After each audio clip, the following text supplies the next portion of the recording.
the job stuff was mainly getting used for, well, what feature should we build next? And are we building the right things to accomplish the job that the customer is trying to do?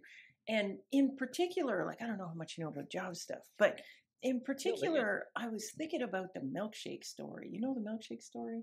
So this is a very famous jobs to be done story. And so what it is there's a fast food chain, and they want to find out how to make a better milkshake. And so they're interviewing people about, why do they buy milkshakes? When do they buy milkshakes and all this stuff? And what they discover is they sell a ton of milkshakes in the drive-through in the morning.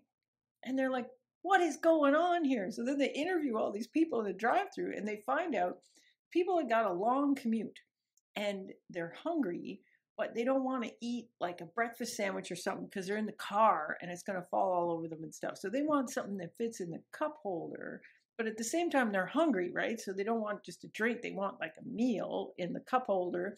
And ideally they want something that they're not going to finish in 5 seconds because they got long, boring drive, right? So they're going to, have the milkshake and it's going to last for a while and it fits in the cup holder and all this stuff.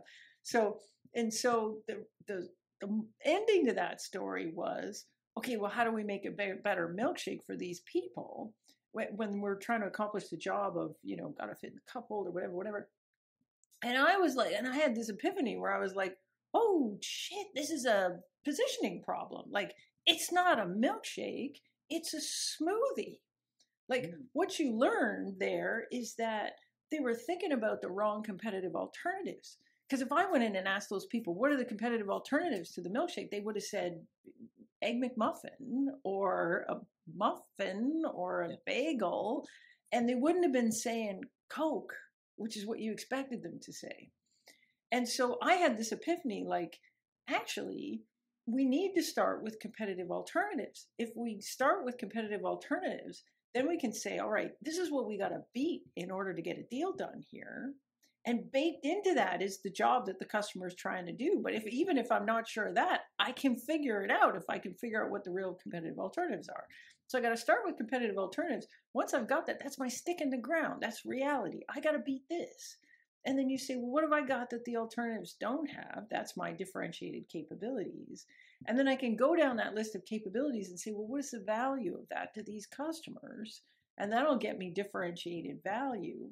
Then once I have differentiated value, then I can say, all right, well, who cares a lot about this value? Like, what are the characteristics of a target customer that makes them, put a high price on this thing that you can do?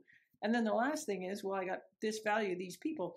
What's the best context to position my product in such that this value is obvious for these folks? So that's how I cracked the where do we start and how do we get to it thing. Everything flows from the next into kind of a waterfall thing. So in my mind, that's how it works.